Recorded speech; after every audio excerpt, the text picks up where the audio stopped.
So what happened at the beginning of this stand-up set really surprised me. What? I asked a question of the audience, and I was not expecting this answer. This is week 26 of my stand-up journey. Let's get into it. So I start this set off by talking about how I was raised in a strict Christian home. I grew up in a really strict Christian household, and I'm going to ask a question from you guys. Did anyone have a ridiculous rule that was put on you raised in a religious home, Christian? Anyone? Yeah, Logan? Oh, go ahead. What was yours? Oh, God. Give me just one. Well, I couldn't hang out with anyone outside of my religion. That's like not even funny, that's just like terrifying. That's pretty good. I don't know if I can be... So the guy said he wasn't allowed to hang out with others outside of his religion. That's a cult. Are you serious? That's not a religion. I genuinely felt so sorry for this guy when I heard his answer, but it made a great transition into my bit. So then I started talking about my strict Christian rules. And I wasn't even allowed to watch TV where children were being disrespectful. Oh, wow. Yeah. So I wasn't allowed to watch TV. But probably the weirdest one was I wasn't allowed to eat food that sounded demonic. You know, like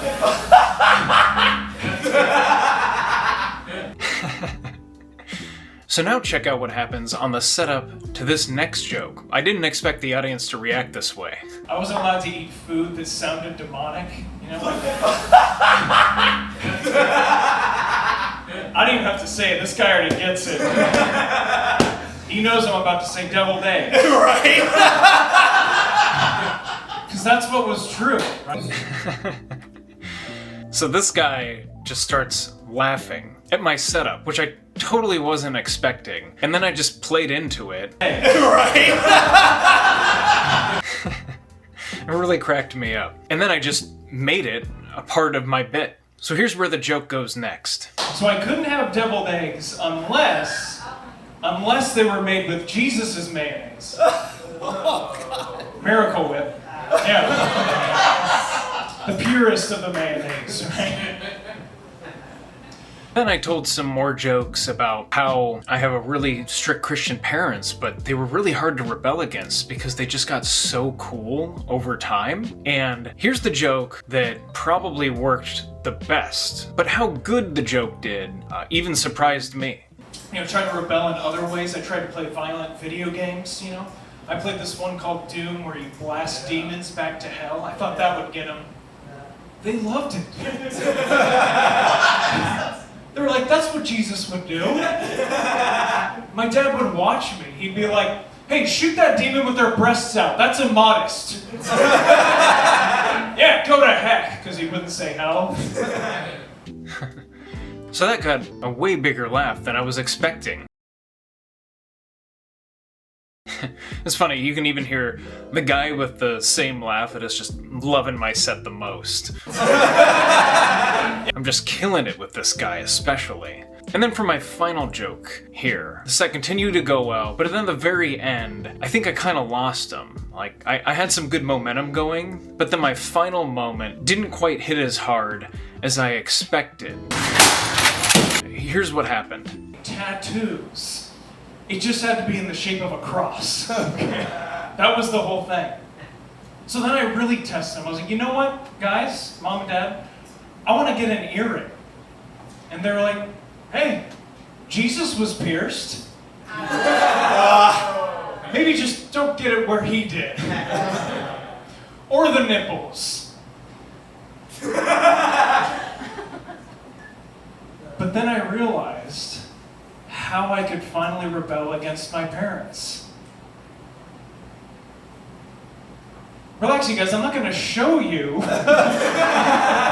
Okay, that's been my time. Hey, keep it going for your host. It's been a fun ride. So I tell a joke about how, my Christian parents even joined me in getting a tattoo, which is true, by the way. I know. Strict Christian parents got way cool. Sweet. Totally. And so we get this tattoo, right? And honestly, I could have an extra joke about that. I should probably work on adding a joke to that, because the real joke comes in when I talk about how I wanted to get an earring. and they were like, hey, Jesus was pierced. And then they said, hey, just don't get him where he got him. And definitely not the nipples. And one guy really liked that joke. But then I thought the audience would understand that when I said, then I figured out how to rebel against my parents, that they would understand, they would connect that to getting my nipples pierced. They didn't. So it's just this awkward silence where they're waiting in anticipation.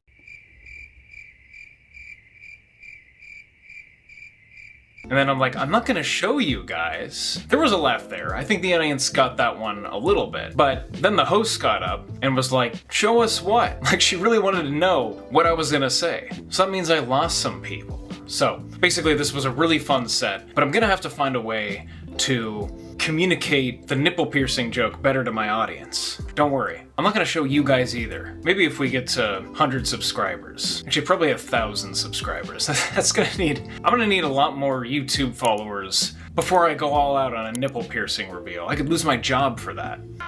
Or you're fired! Well, that's gonna do it for week 26 in my journey to become a stand-up comedian. Hey, if you're chasing a dream, you like stand-up, or you just wanna see me bomb, you sick freak, go ahead and like, comment, and subscribe. Really helps out the channel. Toodles!